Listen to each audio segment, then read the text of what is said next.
Welcome to How to Survive Divorce Without a Rebound, a Chocolate Coma, or Complete Life Meltdown. I'm Chrissy, an internationally certified divorce coach and mum. If life has handed you a divorce-shaped plot twist you didn't ask for, you're in the right place. Because while I can't make the paperwork disappear, I can help you navigate this chapter without losing your mind, your dignity, or your entire stash of emergency snacks. Each week, I'll help you navigate this chapter with more confidence, clarity, and a lot less overwhelm. So, whether you're listening from the school pickup line, hiding in the pantry for 5 minutes of peace, or taking a walk to clear your head, I'm so glad you're here. Let's dive in.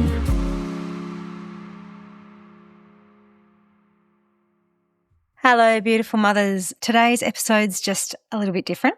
Normally I'm talking directly to the mums who are surviving divorce, but today I'm speaking to the people who love them, the friends, the sisters, the mums, the brothers, the new partners, or those work colleagues, the people standing on the sidelines that are thinking, I have absolutely no idea how to support her. Maybe you've watched someone you love completely change. Maybe she's become distant or angry. Maybe she's making choices that leave you scratching your head. She might be cancelling plans, crying, or sounding negative all the time. Or strangely, she seems completely fine and is posting photos having the best time ever. And you might be wondering, where did my friend go? So today I'm going to pull back the curtain on what's actually happening inside the mind of a mother going through divorce and why she might behave in ways that just don't make sense to you and what she actually needs from you. And equally important, how you can support her without sacrificing your own mental health or destroying the friendship you have with her.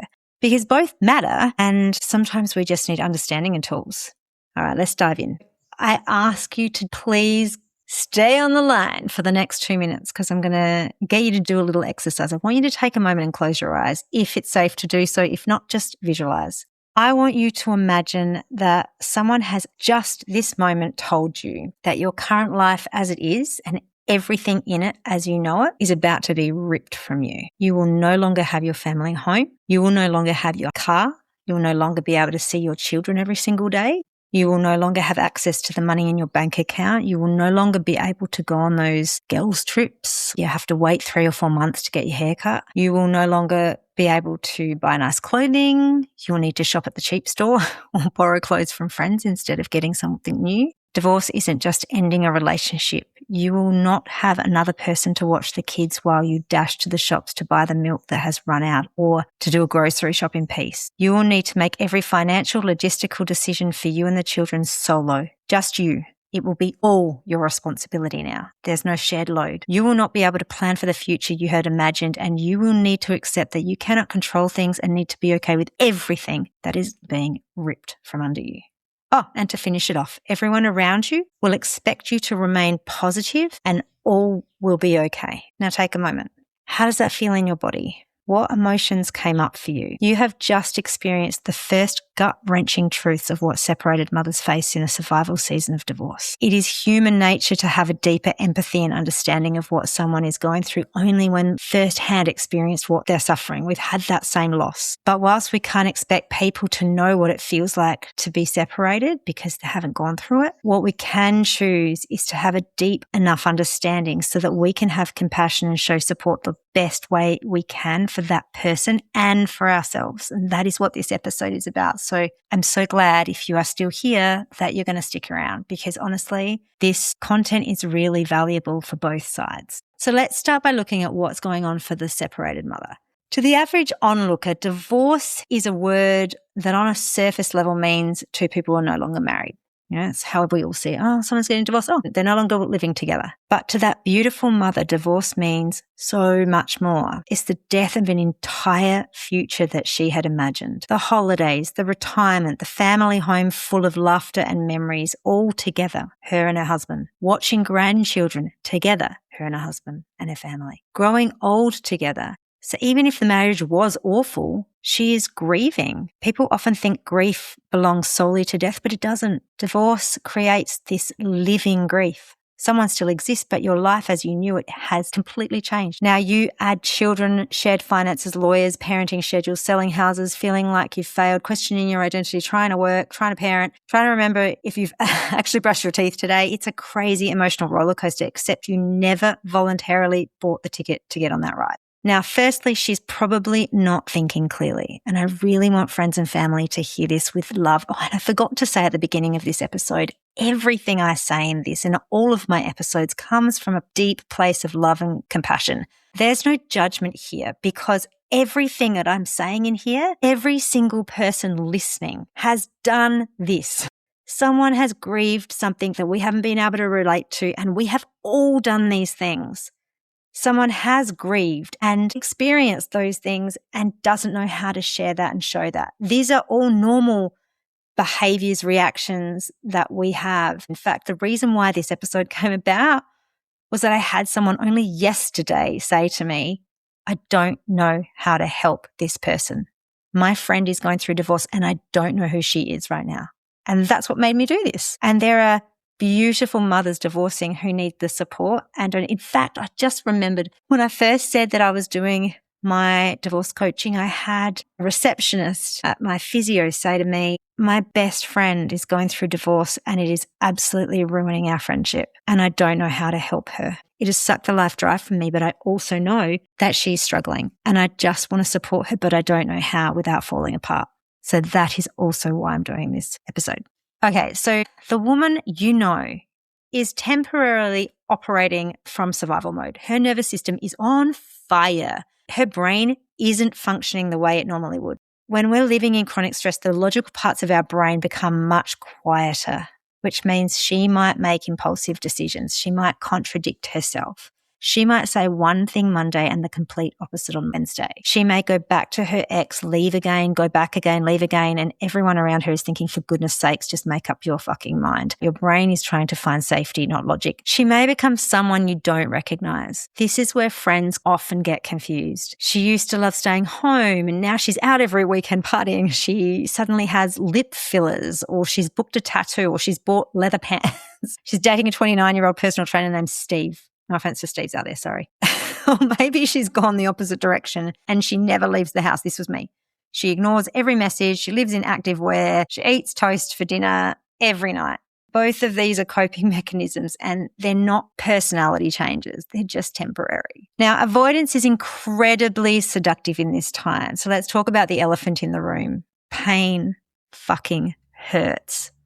So many humans avoid pain. Some people numb it with alcohol, some with shopping, some with dating, some with casual sex. Some might drown themselves in work. Some might choose food. Some may live on Netflix. Some become obsessed with self-help. This was me, still is. Even healing can become avoidance. I've already considered 14 courses this year already. So ask yourself, is there anything in your life that brings up huge feelings? Okay.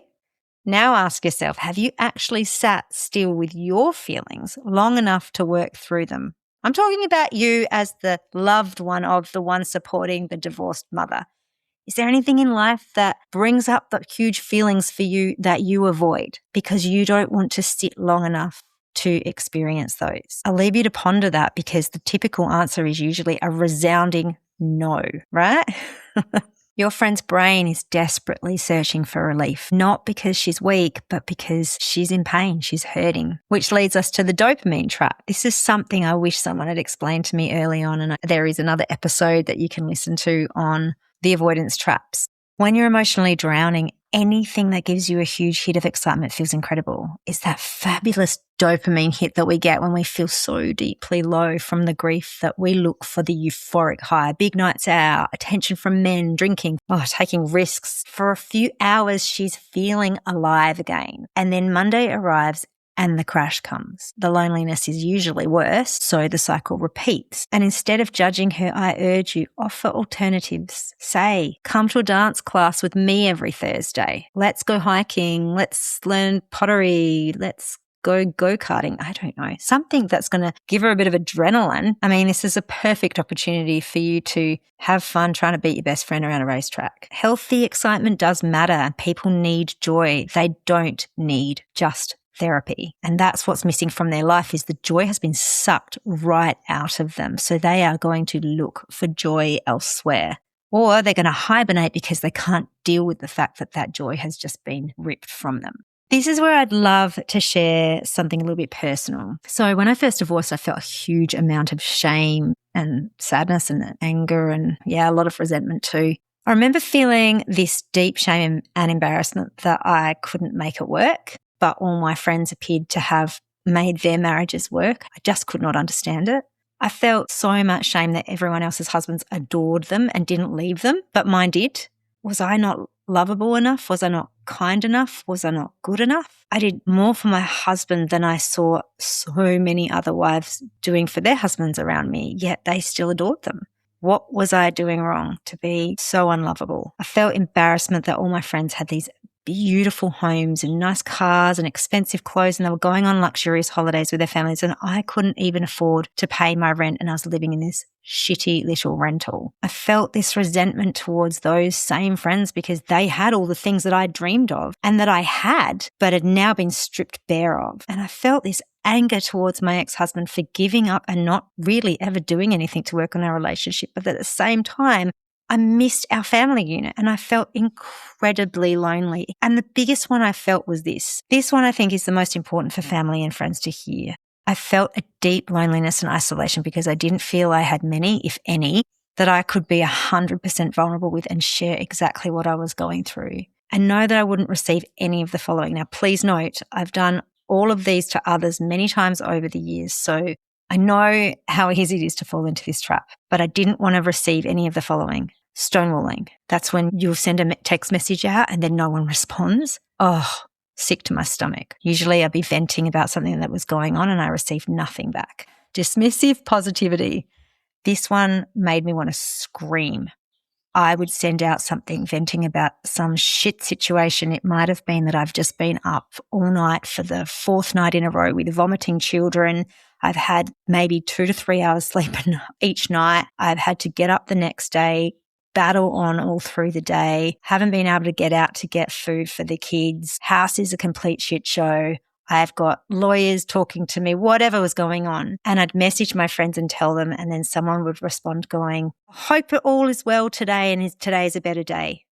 What the fuck? Sorry guys, but that's not the message I needed to hear in that moment. That's a message that makes me feel 100 times smaller and weaker and stupid. And that's when I would regret sending the text messages. I just feel so stupid. Admitting my vulnerability, like showing my vulnerability and admitting how down and out I was, and somebody would respond with an immediate positive message. I know it is being sent with love, but that is not what I needed to hear. And the third one is fixing the situation to just get me to move on. Advice felt like criticism, and it just brought up so much shame. Oh, yep, they're trying to fix me, but I knew what I needed to fix myself. I just didn't have capacity. As soon as I received those responses, I felt this deep sense of shame in myself. I'd feel embarrassment and regret for reaching out, and then felt like no one really understood me, and it made me feel so much more alone. So what did that lead me to do? It led me to stop reaching out. It also led me to not going out with my friends. It took so much effort to stay afloat and manage that fear and anxiety and grief. And the added pressure of having to remain positive to not make my friends feel uncomfortable was just too much. If people didn't know how to hold space for me and I didn't feel I could be honest with them, that left me disconnected from the world, incredibly isolated and more hopeless, which meant my healing journey just got a shit ton longer than it needed to be. So when I received these responses from friends, I withdrew. It's a natural response. I'll give you an example. I remember when the realities of being a single mum was so incredibly hard during that survival season.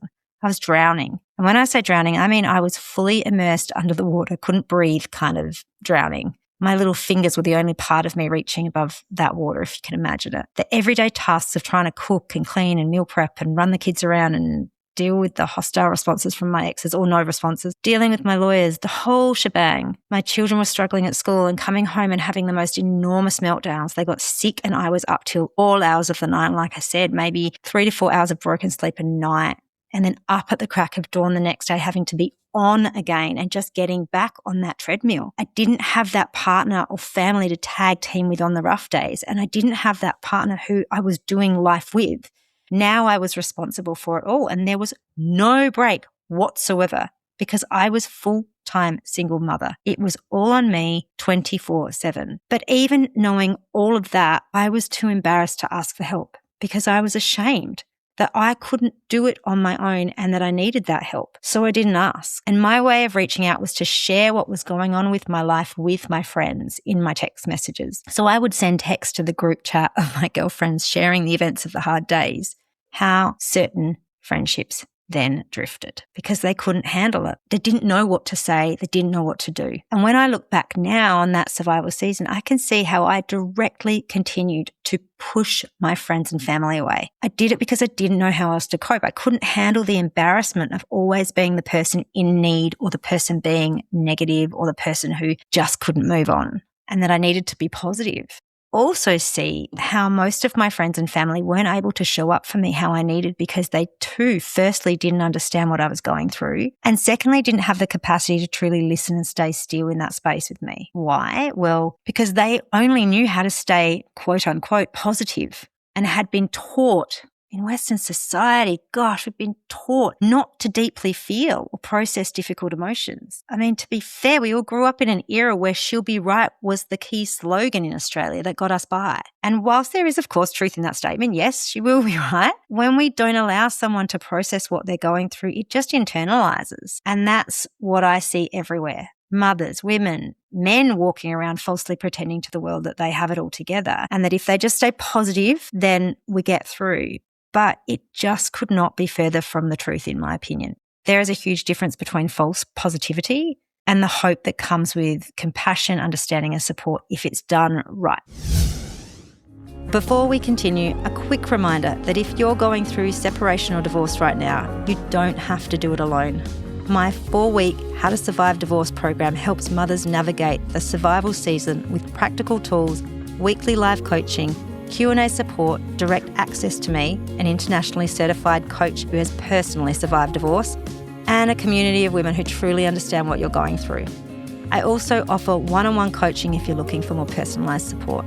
You'll find all the details in the show notes or at thisismechrissy.com. Now, let's get back to the episode. So here's something many friends misunderstand of divorced women. We need to stop trying to fix her. I know you mean well. You want her happy again. You want the old version back. But advice is rarely what grieving people need first. Imagine she's drowning. She doesn't need a PowerPoint presentation. She needs someone in the water beside her saying, "I'm here." Sometimes validation heals more than solutions. So instead of saying, "You'll find someone," you could say, "This is unbelievably hard. I'm really sorry that you're going through this." Or instead of, "You need to just move on from him," you could say, "I can see how much you're carrying. How can I support you?" Validation isn't agreement, it's acknowledgement. There's a huge difference. We need to get okay with that. The next thing I want to say is that you need to let her own her journey. This one is hard because you'll probably disagree with some of her choices. You might think she's moving too fast or too slow. You might think she's dating too soon or not dating enough or being too nice to her ex. Maybe she's being too angry. But the reality is this is her season, not yours. She has to walk it and she has to make mistakes and she has to discover who she is. You don't have to approve of every decision to continue loving someone. Sometimes friendship looks like us saying things like, "I wouldn't choose that for myself, but I love you." That's powerful. I know several friends who, when they got divorced and on their week off, their coping strategy was to go out to bars, get blind drunk, go on dates, sleep with countless men, and suffer from a week-long hangover afterwards. I remember one friend in particular who did this, and I remember other mothers in our friendship group judging her from every angle. All they could see was poor behaviour and the future consequences of her actions and talking about her behind her back. But what I saw was this beautiful woman, this beautiful mother who had been deeply hurt. She was feeling insecure, fearful, incredibly lonely, and she was seeking validation and connection. I could see it. And she wanted to block out all of the misery of what was going on in her life. I could see it. It was how she coped. Yes, it had implications for her. Yes, it felt like the friend we knew dearly had morphed into a version we just didn't understand or maybe didn't even like, but that was her journey. And on reflection, I look back and I can see how before divorce, friends and family, we all saw the world through one lens. But after my divorce, it changed the view through that lens that I was looking. We have to respect that for the women that were going through this. They're just seeing things with a different view, which means that their choices are going to change, whether they are quote unquote right or wrong in your view. So here are some learnings that can help you. Don't disappear because she's hard work. Laying it out on the table, supporting someone through divorce or any major life crisis for that matter can be exhausting. We know this. One week she's hopeful, next week she's devastated, next week she's angry, then she's hopeful again. It's emotional ping pong. You might start dreading answering the phone. I've had that with friends before. That doesn't make you a bad friend. It makes you human. You can't pour from an empty cup if you don't have the capacity. So you do need boundaries too, and healthy friendships survive because both people matter. One thing I wish my family and friends had said was, how can I support you through this? What do you need the most that I can do best for you?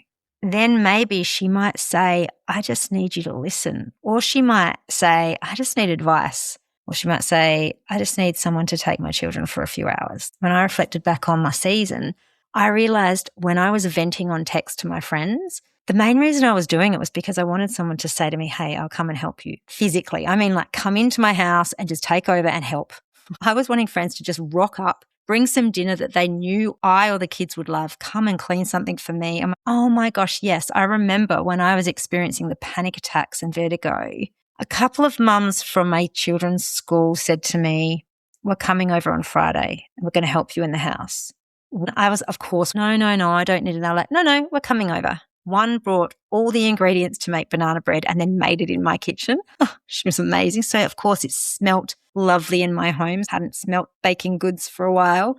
And the other brought her cleaning gloves and cleaning gear, and she gave my kitchen and my house the most amazing deep clean for 2 hours. I remember her wiping the doors and the kitchen cupboards. You haven't had time to do anything but just wash the dishes, get the washing done, deal with kids' issues and come back. You don't have time to deep clean. And there was grime on the doors of all of the cupboards in my kitchen, and she was sitting there scrubbing it. I will never forget it.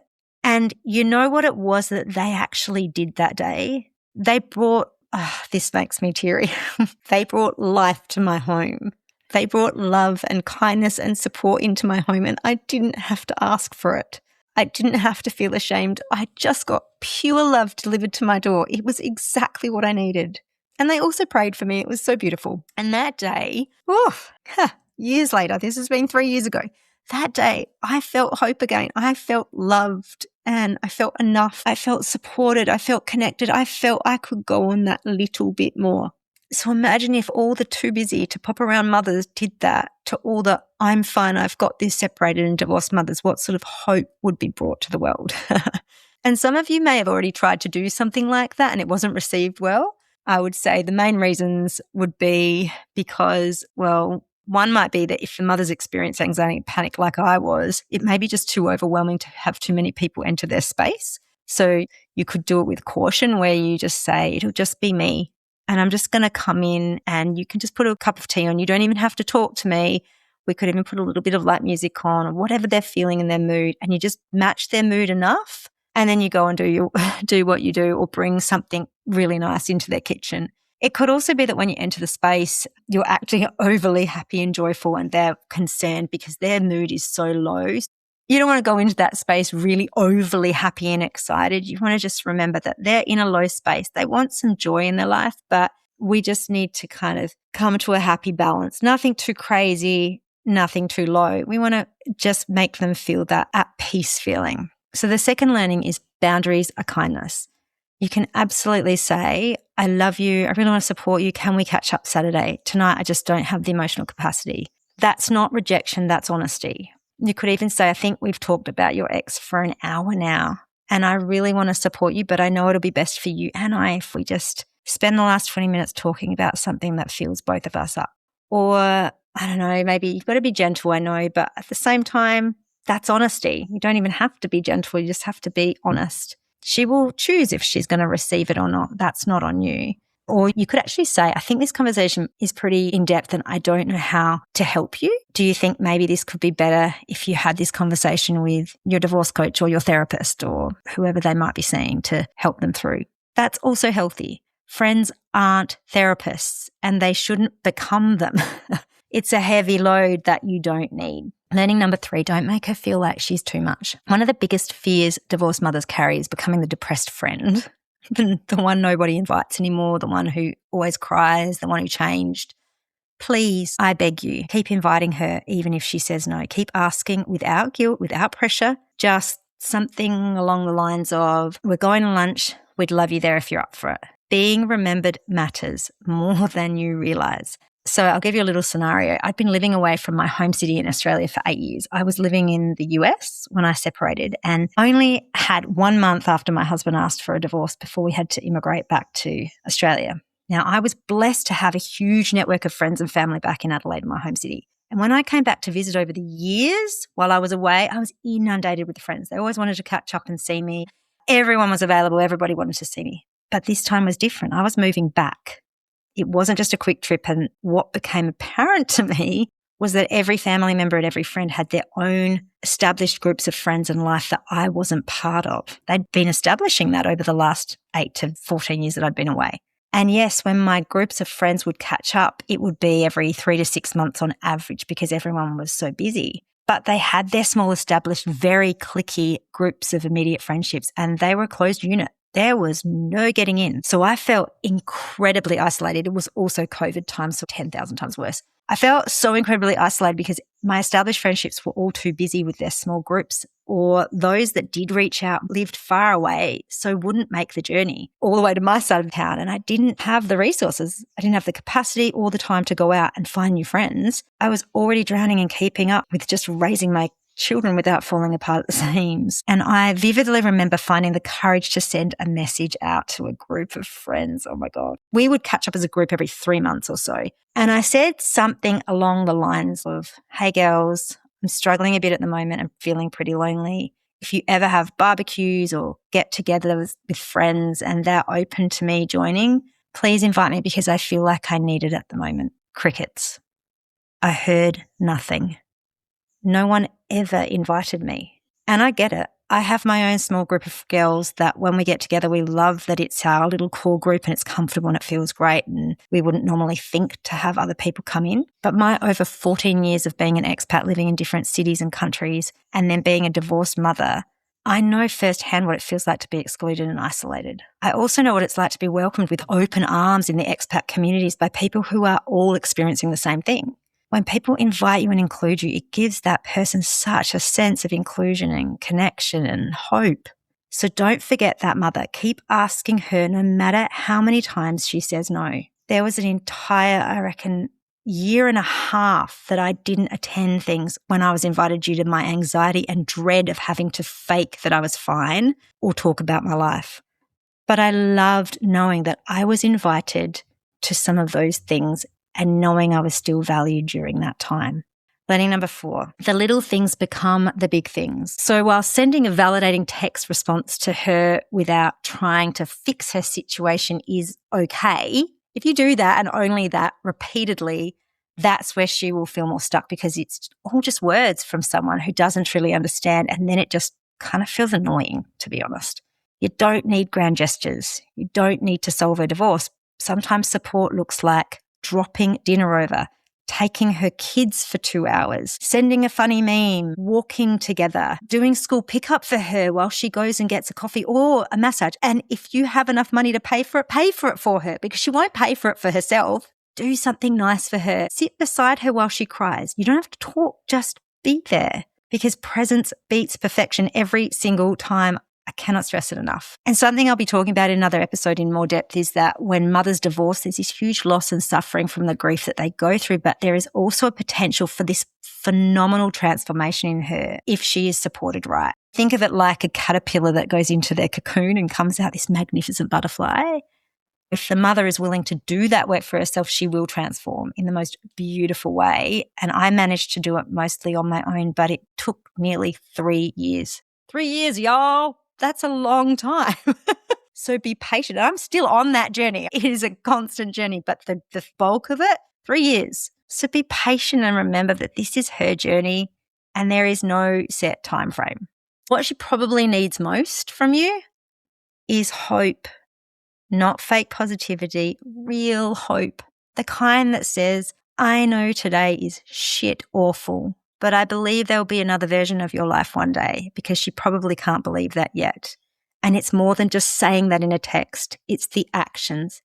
Help her get out, help her to do those things, but make them things that are going to make her feel loved and supported where she's at. If she's down and out and depressed and feeling like her life is completely falling apart, don't take her out on a bender drinking all afternoon. That is going to make her feel like shit. Come around with the girls, bring takeaway and watch a funny movie, or come around, take her kids out, go send her for a massage, something like that. She's borrowing your hope until she finds her own. And to the separated and divorced mothers who are listening, maybe this episode might have just made you realize just that little bit, that you weren't or aren't always easy to support. Neither was I. I can guarantee you it. Pain and grief really does change us. It can make us jealous and withdrawn. It can make us defensive and really reactive. And sometimes we accidentally push away the very people who are trying to love and support us. And if that's your story, that's okay. Friendships can heal too. For a good 2 years, I had so-called friends and family around me, but I didn't feel like they were good friends or supportive family. That's the truth. I felt lost. I felt disconnected. I lost a lot of faith in the world. But now many of those friendships have come back because I did the healing. I took the time to regain my confidence and work through my grief. And then I started to have capacity again. And I started to say yes to things. But I started saying yes to what lit me up and made me feel good. I got really good at knowing myself so that I could reestablish my friendships on my terms and with the new version, the new upgraded version of myself. It took time, but I did get there. And sometimes all it takes is an honest conversation with those that we have pushed away as well, to say, hey, I recognize I wasn't myself. Thank you for loving me anyway. So if you love someone going through divorce, remember this. You don't have to rescue her. You don't have to agree with every choice. You don't have to know the perfect words. You simply have to stay connected. Offer compassion and honesty and boundaries and consistency. And remember that this survival season is a season. It's not her identity. The woman you love is still in there. She's just walking through one of the hardest chapters of her life. And one day she'll look back and remember the people who sat beside her while she found her way home, not the people who had all the answers, the people who stayed. So thank you so much for listening today. If this episode made you think of someone, whether it's a friend supporting a divorced mum or a mum who needs to send this to her village, please share it with them. Sometimes one conversation can completely change how someone feels supported. And if no one has told you lately, you're doing better than you think. I'll see you next week. With love, Chrissy. Thank you so much for being here. If this episode resonated with you, you'll find a summary sheet in the show notes, along with details about my one-on-one coaching and 4-week How to Survive Divorce program if you'd like additional support. If today's episode helped you feel seen or sparked a small step, don't forget to follow or subscribe so you don't miss future episodes. And if there's a woman or mother in your world that needs this kind of support, send this to her, because it might be the reminder, reassurance or support she needs right now.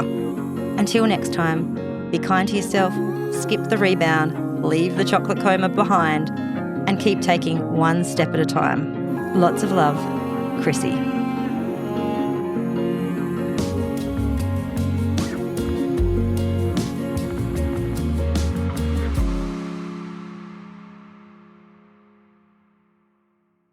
Just a reminder that everything shared in this podcast is based on personal experience, coaching perspectives, and general wellbeing information. The stories and insights I share come from my own lived experience and are intended to support and encourage you, but every person's situation, relationship, and healing journey is different. What worked for me or for others may not be right for you. This podcast is not medical, psychological, legal, or therapeutic advice, and it's important that you seek support from qualified professionals for your own individual circumstances. Please use your own judgment and take what resonates with you while considering your own experiences, needs, and well-being. If you're struggling emotionally, experiencing severe distress, or feeling unsafe, please contact a mental health professional or emergency support service in your area. Thanks for being here, and I'll see you in the next episode.